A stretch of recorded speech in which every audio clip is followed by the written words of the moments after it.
යම් කෙනෙක් චෝදනාවක් කරොත් ඒ චෝදනාවට පහුවදා උදේ ගිහිල්ලා CID ට යන එක තමයි මේගොල්ලන්ගේ ප්‍රධානම කාර්යභාරය. ඇත්ත වශයෙන් මේ කාරණාවත් එක්කම බන්ධනාගාර කොමසාරිස් ජෙනරාල් මොකද කරන්නේ? බන්ධනාගාර කොමසාරිස් ජෙනරාල් කොමසාරිස්වරයෙක්ගේ යටතේ වහාම මේ සම්බන්ධව පරීක්ෂණයක් ආරම්භ කරනවා. එතකොට ඒ අනුව ඒ පරීක්ෂණ කටයුතු සිද්ධ වෙමින් තිබෙනවා. හැබැයි මොකද්ද මේ ආණ්ඩුව කරන්නේ? මේ ආණ්ඩුව දන්නේ නැහැ මේ රටේ රාජ්‍ය පරිපාලනය කියන්නේ මොකද්ද කියලා. මොකද බංකුවක්වත් ඩෙස් එකක්වත් තියාගෙන වැඩ කරපුවා නෙමෙයි මේ ඉන්නේ. මේ එළියේ කෑග ගහ ඌ කිය ආණ්ඩුව වලට විරුද්ධව සටන් පාට කියපු කට්ටියට දැන් ආණ්ඩුවක් ඇවිල්ලා තියෙනවා. ඒ නිසා පොඩ්ඩක් නැත්තම් බය වෙනවා. සාමාන්‍යයෙන් ආණ්ඩුවකට මේ වගේ චෝදනාවක් ඉදිරිපත් වුණා නම් කරන්න තිබුණ ප්‍රධාන කාරණය තමයි ජනාධිපති ලේකම් මරා අමාත්‍යාංශ ලේකම්ට කියනවා වහම පරීක්ෂණයක් කරන්න මෙන්න මෙහෙම සිද්ධියක් ඇති වෙලා තියෙනවා කියලා. හැබැයි ඒක පැත්තකින් තියලා ආණ්ඩුව මොකද කරන්නේ? මේක අරගෙන CID එකට යනවා. දැන් අත්ත වශයෙන් මොකද්ද වෙන්නේ ඊළඟට? CID එකේ වැඩපිළිවෙලයි රාජ්‍ය පරිපාලන තන්ත්‍ර වැඩපිළිවෙලයි අතර විශාල වෙනසක් තියෙනවා. සාමාන්‍යයෙන් ඔබ දන්නවා මේ ආයතන සංග්‍රහය අපේ තියෙන්නේ. මේ ආයතන සංග්‍රහය අනුව තමයි ලංකාවේ රාජ්‍ය පරිපාලනය සිද්ධ වෙන්නේ. මේ රාජ්‍ය පරිපාලනය සිද්ධ වෙන රාජ්‍ය ආයතන සංග්‍රහය පැත්තකට තියලා මේ ආණ්ඩුව මොකද කරන්නේ?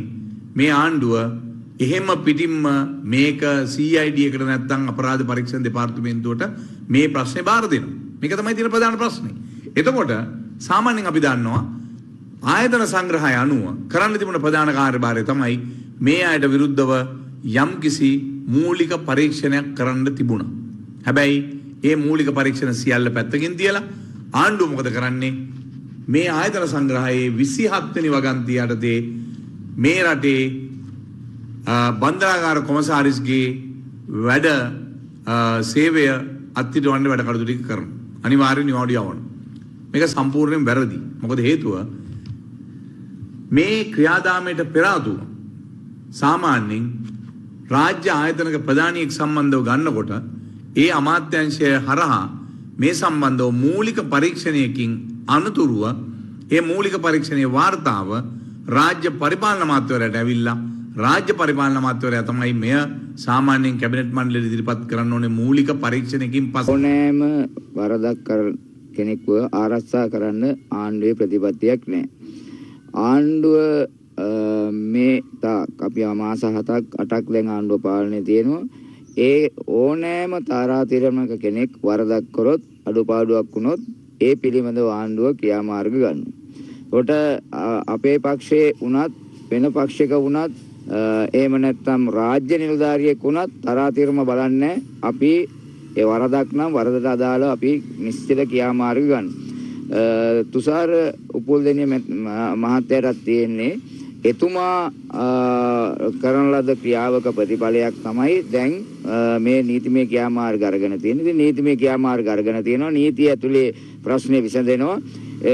ඒත් ඔය එක එකනා කියන ආකාරයට මේ කුස්සිය ඇතුලේ ප්‍රශ්නේ විසඳන්න දයසිරිලා වගේ අපි සූදානම් නැහැ. රටක වරදී කරලා තියෙනවා නම් කවුද කියලා තරාතිරමක් නැහැ. රටක තියෙනවා නීතියට අනුව කටයුතු කරන්න ඕන. එහෙම නැතුව දැන් මෙහෙමනේ. දැන් මේ ප්‍රශ්නේදී ආණ්ඩුව මේ ක්‍රියාමාර්ගය ගත්තු නිසා දයාසිරි ජයසේකර මහත්තයා කියනවා නෑ ඕක විසඳන්න තිබුණේ ඔහොම නෙවෙයි ආණ්ඩුව ඇතුළේ මේක ක්‍රියාමාර්ගයක් ගන්න තිබ්බේ කියලා. එහෙම ක්‍රියාමාර්ගයක් ගත්තා නම් එතකොට කියනවා දයාසිරි නෑ ඕක කරන්න රටේ නීතිය වල් වැදිලා තියෙන්නේ නීතියක් නෑ දැන් තුෂාර උපුල්දෙනියට ගත්තු ක්‍රියාමාර්ගයේ මේ නීතියේ වල් වැදිච්ච ස්වභාවයක් තියෙන්නේ. එහෙම කියනවා.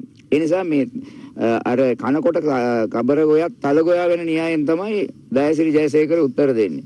දැන් බලනවා තුෂාර උපුල්දෙනිය දාගන්න පුළුවන් ද ඔඩොක්කුවට කියලා. එහෙම තමයි මේ ප්‍රකාශ එන්නේ.